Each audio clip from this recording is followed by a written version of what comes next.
Hi YouTube, how are you today? So you want to be a beekeeper. Actually, beekeeping is a wonderful hobby. It's you could do it for fun, you could do it for profit. You can easily make $1 million beekeeping. You just got to be willing to spend $2 million to do it. So it's a labor of love, and there are some people that do make a few shekels doing it. By and large, the hobby beekeeper is going to have some honey to give away to his friends, maybe sell at a local community fair or something like that. I wouldn't plan on sending the kids to college on what you're making off of beekeeping. But for those of you that are just getting started and would like to know how to do it, we're going to start today with populating a hive with a colony of bees. We're going to go through the parts of the hive, and we're going to go through introducing the package of bees into the hive, and hopefully they'll take and call us their new home. So let's start with, this is a hive. This particular hive is made out of 1-inch native Rhode Island pine lumber, and it's painted the traditional beekeeper white. Why do they paint it white? I don't know, probably because that's what's cheapest. Some will tell you it's because of the heat. Some will tell you because of a whole bunch of other reasons. I've seen them all different colors. Is the 1-inch native lumber any better than the ones you're going to get at Dayton Supply or your local bee shop or Man Lake? No difference. I just like to make the hives myself.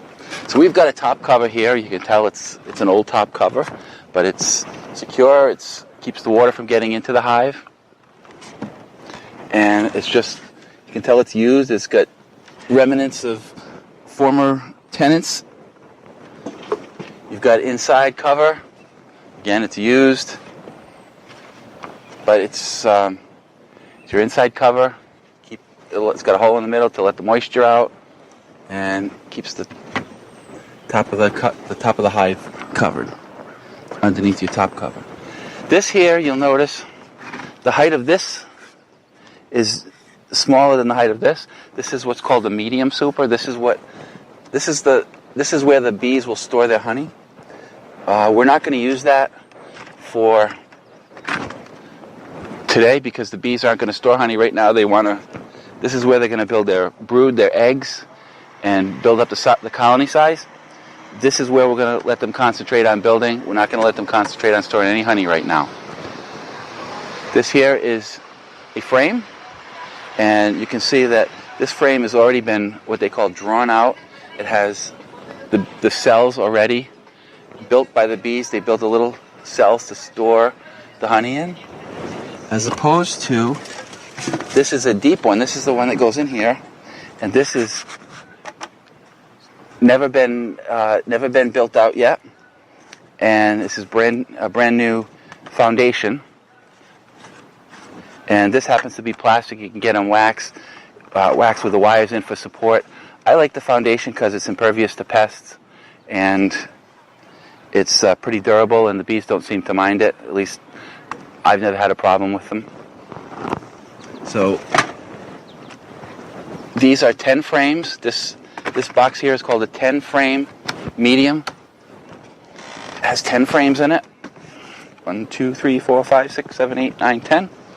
These are all where they're going to keep their honey. And this will be introduced later on in an upcoming video. When is it time to put?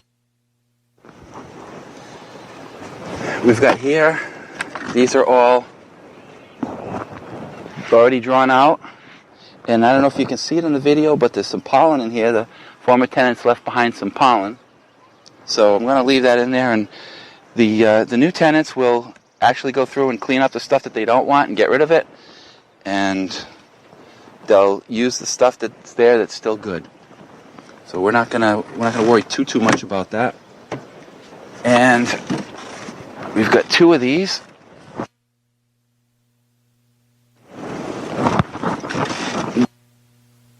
Okay, again, these are 10. 1, 2, 3, 4, 5, 6, 7, 8, 9, 10.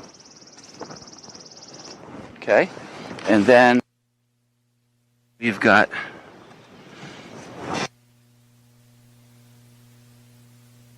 talk about integrated pest management. This is a screened bottom board. It's got 1/8 screen hardware cloth, which is 8 squares per inch, and it allows when mites drop off of the bees, it allows them to fall through the holes, and they can't get back up and get into the colony. So when you treat for mites with whatever method you treat with, whether it's powdered sugar or some of the other methods, it causes them to groom themselves. They'll drop the mites. The mites will fall through the hole and hopefully not get back up into your colony. That's a screened bottom board. And then of course you got the hive bottom right here. This one, you'll see all different styles. This one's got the landing area here for them. And then this is just the bottom of the hive. It's got a little spot in the back when the screen bottom board attaches. Okay, it fits nice in the front so the bees can land and walk into the hive. But it's also got in the back, it's got an area where you can slide an oil tray in to do your mite counts. And then, so we'll put those back on. Got it lifted up off the ground. Got this. This is also part of pest management. This is a mouse guard. This is 1/2-inch screen. And that just keeps the mice from getting in and building a nest and eating all of your honey. And then this, we'll show you what this is. This is actually an entrance reducer. We're going to use this because when the bees first go in the colony or in the hive, the colony's not strong enough to defend itself. So it's got too much of an area for it to defend. So we're going to reduce the area that it has to defend until they start building up their numbers. So we're going to put this all back together, and we're going to do the introduction.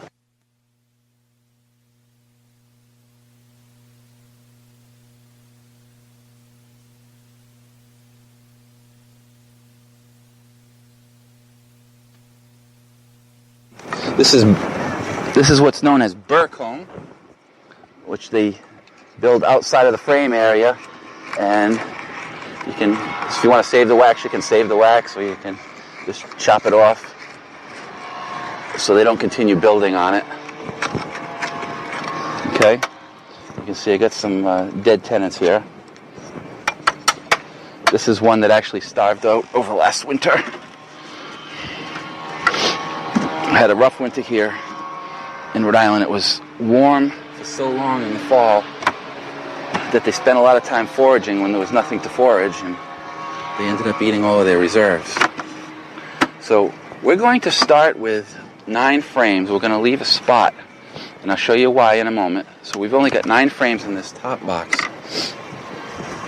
and I'll show you why in just a moment. Other things that we're going to need: this is a hive tool. I really like this kind of a hive tool because it's got an area here for scraping. It's got an area here for pulling out nails, if you have to pull nails out. And then it's got this little J hook here that's really useful for lifting up the frames. You just take this little tab here, drop it down between the frames, and lift it up, and it lever actions them right up out of the box. One there, and then you just pull a frame right out. These are less than $10 at your local beekeeping supply store. You need some smoke. One of the next videos I do will be how to light your smoker and all about smoke. People think that the reason that people use smoke for beekeeping is because it fools the bees into thinking that the hive's on fire, so they eat all the honey. Actually, what it does is bees communicate with pheromones. And one of the pheromones that they have is the alarm pheromone that says, hey, something's wrong in our hive. And when they start releasing that, the guard bees start releasing the alarm pheromone, it tells the other bees to go into attack mode. And then they start stinging. And when they start stinging, they release more of the pheromone. And you can end up with some really angry bees. This smoke, what it does is it actually masks the pheromones, the alarm pheromones, so that the bees remain calmer.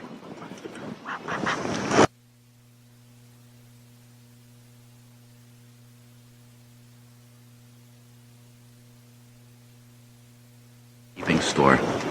Okay, so let's and then the last thing you need is a bee suit. I'm not going to wear a bee suit today just to show you what a bee suit is.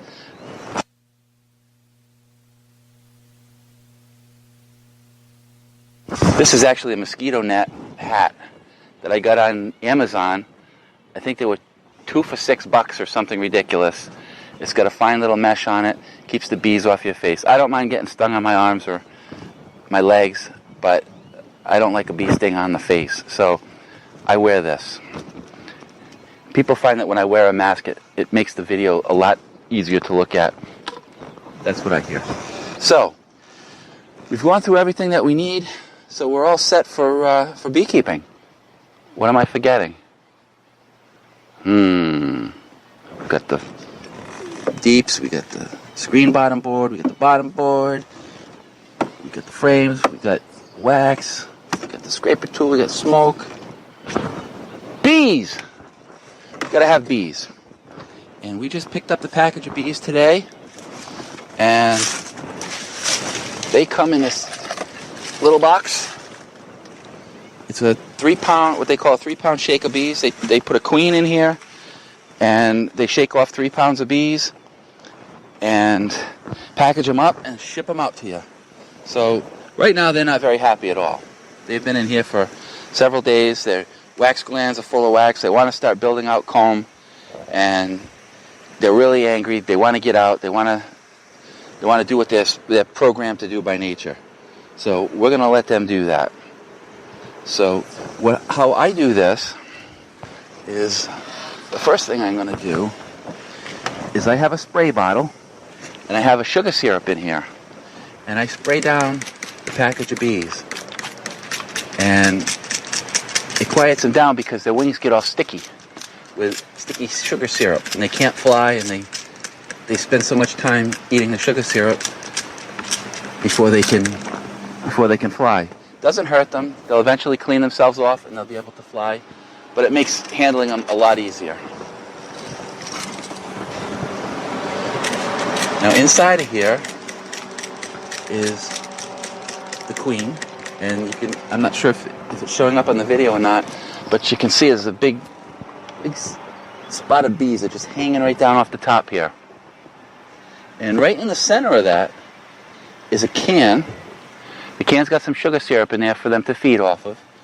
And there's also the queen in there, and she's in her own little queen cage so that they're getting accustomed to having her around. So how we do this is, after I've sprayed them down, we're going to take the pry tool, and we're going to pry off this little cover on the top here. Here's a cover, and we're going to get under that and pry it off, hopefully.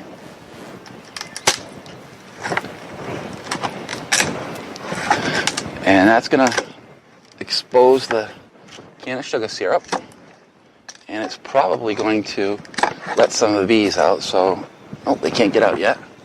Okay, so that's just the cover. So what I'm going to do now is, because when they come out they're going to be mad, so I'm going to put this on to hopefully make myself a little less of a target. Alright. And we're going to put this on too. This is the mouse guard. And this just...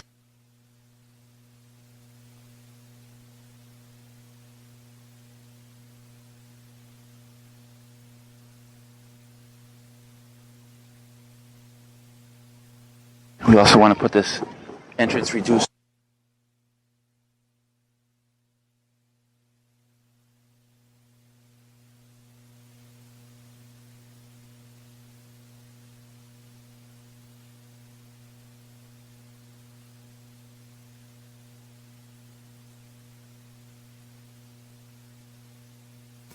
Okay. So let's get moving here.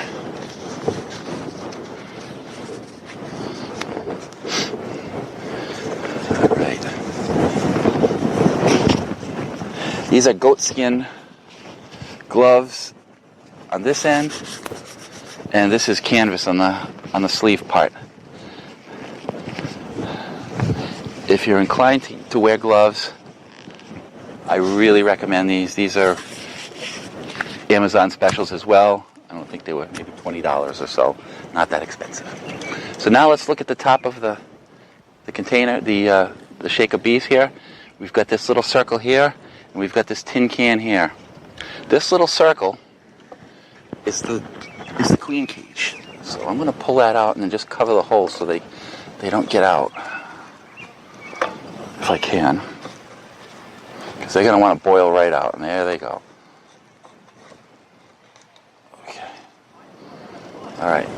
Inside of here, there should be a queen. Not sure how close that camera can get in on it, but she's in there. She's right there.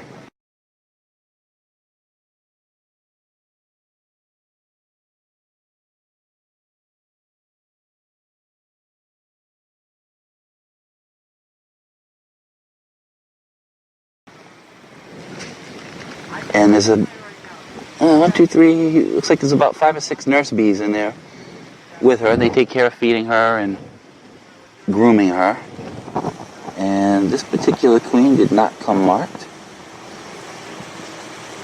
But you'll see there's this little circle on the end of it. And then right here there's a candy plug. It's made with fondant. And that's the food for her to eat. So the nurse bees will take from that fondant and feed her. And then on the other end, there's a cork. And the purpose of that cork is to keep her from getting out prematurely. Underneath that cork, there's supposed to be, but it does not appear that there is, a candy plug that they're supposed to eat their way out of. But this one doesn't have it. So as soon as I take that plug out, she's going to be free to go. So we're going to set her aside for a moment. And we're going to start dumping these girls in the hive here. So I'm going to take out a couple more frames for now, just so we have a place to put them. Make it easier than dumping them all on the top. They'll have a place to go into.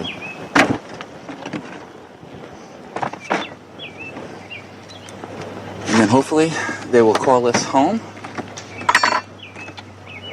Okay.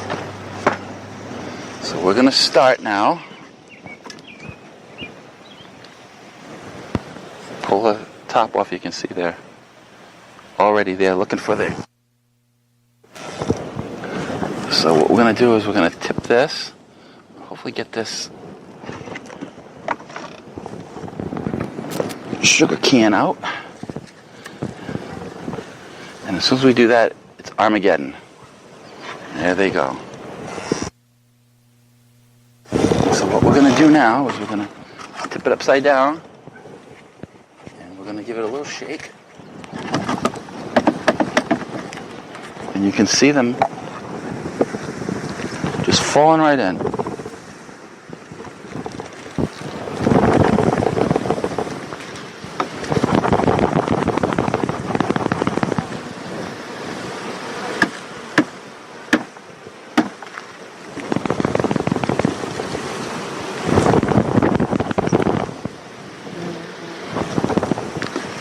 Get most of them.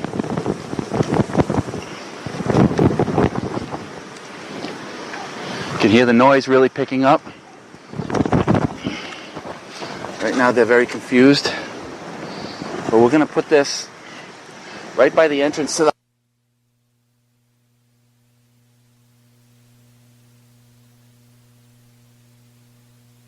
Okay. So we're going to start putting some of these frames back in. Now I know you can't see it,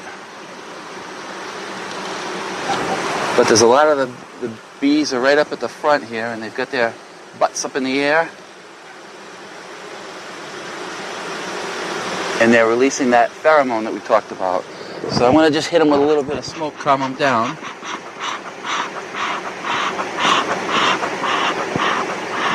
I don't know if you can hear it, but they're fanning and the buzzing is going way down.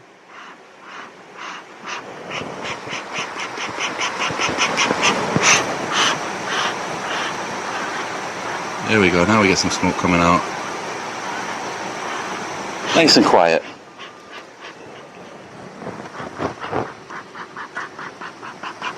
A little bit of smoke. Okay. I'm going to put these all back in.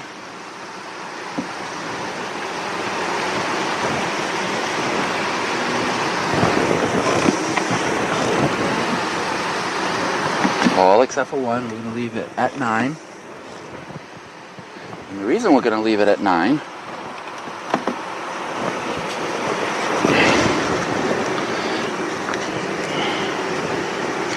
is so we can use this little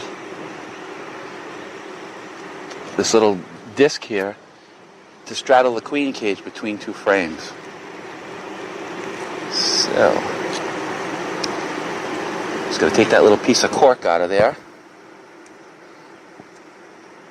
And there it is. And they know that it's gone because they're trying to get out the hole now.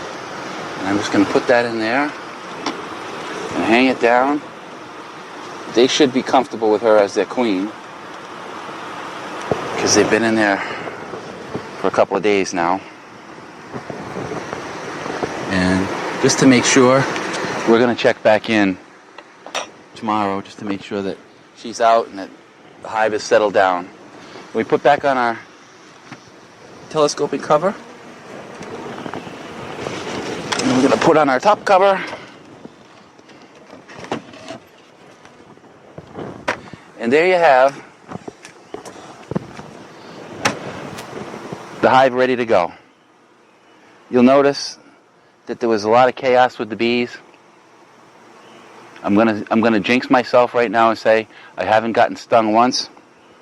And here I am in shorts. And but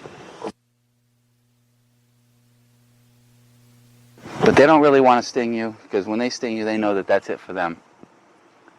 So we'll be doing another video very shortly. So you can even see I got one on my ankle there. Just stopping to check things out. We're going to do another video on how to light a smoker.